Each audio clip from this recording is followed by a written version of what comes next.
I'm Mercarenes, and this is Euler's Melting Pot. In this challenge, we try to complete every Project Euler problem in a different programming language.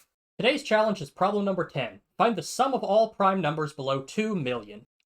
We've encountered prime numbers before, so I won't dwell on them too much. A prime number is a positive integer whose only divisors are 1 and itself. As indicated in the challenge text, the first 4 prime numbers are 2, 3, 5, and 7. We've written a few primality checkers already, first in C++ and then later in C#. As a reminder, here's the C# program we wrote a few days ago. To check if a number is prime, we iterate over all the possible factors from 2 up to and including the square root of our candidate prime. If any of them divide evenly into the value, we know our number is not prime. If none of them do, then we can safely conclude the number we're looking at is prime. Since we already have a working primality checker in C#, let's write the main program in it as well. We keep a total variable as a long integer just in case our number exceeds the capacity of a standard 32-bit integer. Then we loop over all the values from 2 up to and excluding 2 million. Whenever we find a prime, we add it to our total. This program takes a few seconds to run. We can make it faster with some optimizations to our primality checker, or by generating all the primes up front using one of several sieve algorithms. But since this only takes a few seconds, that's not really necessary here. We already have a solution to the problem. The language we'll be moving to in a few minutes is more inclined toward a functional programming approach, and in fact is very similar to GolfScript in a lot of ways. With that in mind, let's see how we do our primality checker and our main loop in Haskell. Functional programming puts a big emphasis on breaking down a problem into smaller functions and values, whether that's in local variables or into additional top-level functions. So first, let's write a function that takes 2 numbers and checks whether the first divides the second. As we've discussed in this series, we check whether a number d divides some other number n by checking whether the expression n modulo d is equal to 0. In Haskell, the modulo function is just an ordinary function, not a special operator, so writing divides is straightforward enough. However, mathematically, we like to think of the modulo operator as being a binary operator, so it would be nice to be able to write this using infix notation. In Haskell, any function which takes at least 2 arguments can be converted to an infix operator by surrounding the name in backticks. So we can write our divides predicate like this instead. Now that we have our divisibility function, we can write our primality checker. We'll call this function isPrime, and it will take one argument we'll call x. The first thing we need for a primality checker is a list of the possible candidate factors, just like in C#. Our candidate factors will range from 2 up to the square root of our argument x. We might try to calculate the square root of x as follows. However, this won't work since our input x is an integer. Haskell does not automatically convert between numerical types like some statically typed languages do. So if we want to calculate the floor of the square root of an integral number, we have to write it out in full generality. Fortunately, there's a better way. Rather than calculating the square root at all, we'll just take all of the numbers starting from 2, and we'll stop when we hit a number whose square is greater than x. First, we construct an infinite list, counting up from 2 and, well, never stopping. Haskell is a non-strict language, which means that generally speaking, values will only be evaluated when they're actually required. So while this infinite list would be a problem in many strict languages like C# or Java, Haskell is happy to represent this list as a sort of special piece of memory called a thunk that it can later evaluate on demand. Next, we take that infinite list and get a prefix of it. Takewhile takes a list and returns the longest prefix whose elements all satisfy the given predicate. The predicate, in our case, is a lambda or an anonymous function introduced via the \# character in Haskell. We'll take the longest prefix of our list such that every element, when squared, is less than or equal to x. That's our list of candidate factors for our input. Now, we'll take that whole candidate factors variable and put it in a where block. A where block is where you put the local variables and functions that act as helpers in a larger computation.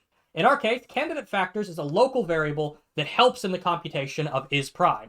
Now we write our actual primality checker. A positive integer is prime if 2 things are true.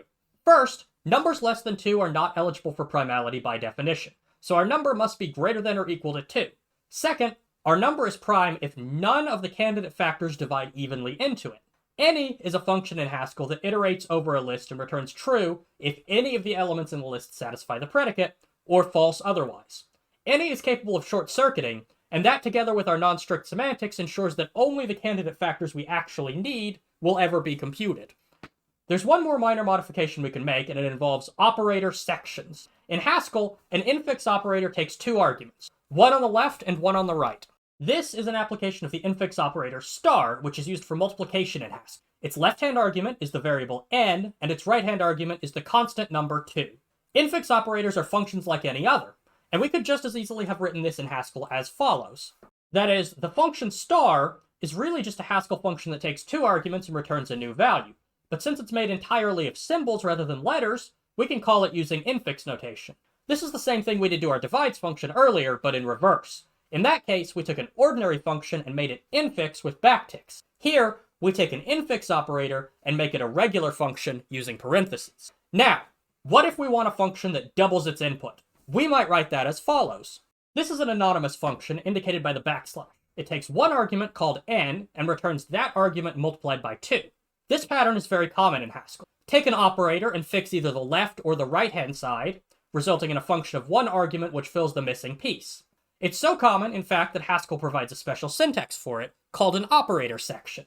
If we take an operator and wrap it in parentheses with nothing on either side, we get a function of 2 arguments. However, if we place an argument on one side but not the other, we get a function of 1 argument. So if we write *2 in parentheses, this is a function identical to our explicit lambda. It's a function that takes a single argument, which does not have a name in this case, and multiplies it by 2. We could partially apply the other side as well. 2* is a function that takes an argument and multiplies the number 2 by it. The order doesn't matter in this case since multiplication, at least for integers, is commutative. But it would matter for, say, division or string concatenation. The same applies to operators that were created by putting backticks around an ordinary name. Our predicate that we're passing to the any function checks whether its argument divides evenly into x. This can be written more compactly as an operator section. Now we've written a divisibility function, and we've written a primality checker. Our main program will simply put the 2 pieces together. We want the sum of all prime numbers from 2 up to and excluding 2 million. First, we generate a list of all integers from 2 up to 2 million. Then we keep only the prime numbers, sum the list, and print out the results. This program runs in a little under 2 seconds and produces a correct result. This is the approach we'll take in our language of the week this week. Welcome to CJam. CJam, short for Cherry Jam, is a stack-oriented code golfing programming language heavily inspired by GolfScript. You'll recall that we talked about GolfScript in the very first video of this series, so there will be a lot of similarities today. Like GolfScript, CJam is stack-based. That means we don't normally work with variables per se. Instead, when we call functions, those functions implicitly take whatever arguments they need off a global value stack and push any return values they want to communicate back using the same stack. Let's start writing some CJam code. First, we'll write a divides function. Divides takes 2 arguments and returns a boolean, indicating whether the first divides evenly into the second. We're working in a stack-based language, so we'll implicitly take our arguments off the top of the stack and push our result back onto the stack. Further, in CJam, there's no dedicated boolean type, so we follow the language's convention and use 0 to indicate a false result and 1 to indicate a true result. To check whether the first input divides the second, we need to take a modulo and compare the result against 0. If the result of the modulo operation is 0, then our divisibility check succeeded. CJam has a modulo operator indicated by the % sign, but it works in the wrong order. We want to take the remainder after dividing the top element of the stack by the second element on the stack, but the % operator returns the remainder after dividing the second element by the top element. To get our arguments in the right order, we'll use backslash to swap the top 2 stack elements before performing the modulo operation. Then we push 0 onto the stack and do an equality comparison. If the modulo is 0, this will push 1 or true onto the stack. For any other value, this will push 0 or false. Now, to turn our chunk of code into a function, or block in CJam terminology, we simply wrap it in curly braces. Finally, we have our block on the stack, and we want to assign it to a global name so that we can call it at will. We do this with the colon operator. In CJam, there are 26 variables we can use, given by the 26 capital letters of the alphabet. We'll bind our divisibility function to the name d. Then we'll drop the block off our stack with semicolons since we no longer need it. We can call our block like this. When called, the block will take the top 2 values off the stack. CJam, like GolfScript, will implicitly print out any values left on the stack at the end of the program, so there's no need for an explicit print statement. We have a working divides function, so now let's write a function to produce our candidate factors. This will be the equivalent of our candidate factors helper variable in Haskell, but in CJam we'll write it as a global function that takes 1 argument. Our candidates function takes a single integer argument. We want all of the integers from 2 up to and including the square root of our input argument. First, we take the square root using the built-in function mq. Now, CJam uses the comma symbol to take a range, just like GolfScript. Specifically, the comma takes 1 argument off the stack and produces a list of all the integers up to and excluding the argument. This isn't quite what we want because we want to include the square root if it's an integer. So we increment our upper bound by 1 first. We could do this by writing 1 plus, but we can also use the closing parenthesis operator, which adds 1 to its argument. In CJam, parentheses are not used for grouping or bracketing. The open and closed parentheses are just ordinary functions like any other. After incrementing our square root, we take our range. This produces a list of all of the numbers from 0 up to and excluding the square root of our argument plus 1. We want to drop the first two elements of this list, since the number 1 clearly divides everything, and the number 2 is going to cause all sorts of problems if we start performing divisibility checks with it. The greater than sign, when given an array and a number, will drop the first n elements of the array. So to drop the first two elements for our array, we simply call greater than with a top stack value of 2. Finally, we wrap our chunk of code in a block with curly braces and give it a name. We'll call this function C for candidates. Next, we need to write the any function. In Haskell, this was built in, but there's no function with that exact behavior built into CJam. Specifically, we want a function that takes two arguments, an array and a block, and returns a boolean indicating whether or not any element of the array satisfies the block. The hash function is very close to what we want. It takes an array and a block and returns the index of the first element that satisfies the block, or -1 if no match was found. Our custom function will call hash, and then check if the resulting index is greater than -1. If so, we found a match. We don't care where it was, only that it exists. If the resulting index is -1, then we failed to find a match, so we return false. We'll call this function A for any. Finally, we'll write our primality checker. This function takes one argument as input and returns a boolean indicating whether or not the number is prime. For the sake of simplicity, we'll assume our input is greater than or equal to 2, so we don't have to worry about the special cases of 0 and 1. This is going to require a bit more sophisticated stack shuffling to get all of our values in the right places. For the sake of notation, we'll call our input argument x. The first thing we do is duplicate our input value with underscore. We'll need two copies of our input, one to produce the list of candidate factors, and one to check for divisibility in a moment. Once we have two copies of x, we generate our list of candidate factors by calling the C function. This consumes the top x, replacing it with an array of the numbers from 2 up to the square root of x. Now, we're going to call our A function, or any. The first thing any does is pop the array and our block off the stack. Then, for each element, it pushes the element and calls the block. Note carefully, our call to any did not remove our extra copy of x off the stack, so our predicate still has access to that variable, and that's exactly what we're going to exploit.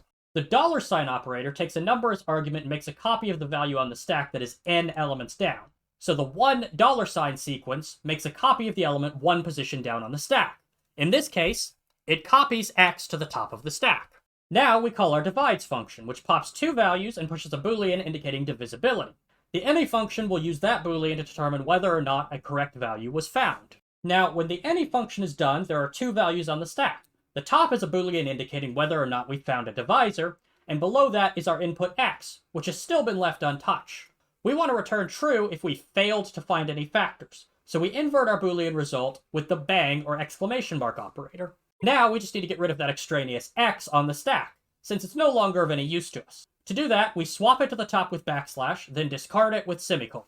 Finally, we wrap this in curly braces and bind it to the global variable name p for prime. To finish our program out, we generate a list of all of the numbers from 0 up to and excluding 2 million. Then we remove the first two elements to eliminate our corner cases of 0 and 1. We filter our list and keep only the prime numbers. In CJam, many operators are overloaded and can be used to do different things depending on the types of their arguments. The comma is one such operator, which can be used to generate ranges of numbers, but can also be used to filter existing arrays based on a predicate. Finally, we fold the plus operator over our list. Star, like comma, is overloaded. When given a block as the top stack element, it performs a fold, rather than the usual operation of multiplication. CJam also provides a slightly shorter way to do the fold. If our fold operation is a single operator, plus in our case, then we could simply prefix the operator with a colon to get the same behavior without constructing an intermediate block. This is a working CJam program. It also takes nearly 60 seconds to run. The bad news is the interpreter simply isn't built to generate and discard all those intermediate lists that quickly. CJam was built for writing short programs, and high performance wasn't necessarily a priority. The good news is, we don't actually need to do all of this. CJam comes with a built-in primality checker called MP. It's written in Java and is much faster than the naive implementation written in CJam, so we can simply replace our P call and most of our program with MP and see an over 90% improvement in speed. In fact, the built-in primality checker handles the special cases of 0 and 1 as well, so we can remove our drop operation to simplify the code even further. And this solves Project Euler problem number 10 in CJam. Tune in next week when we solve problem 11 in NASM, the net-wide assembler.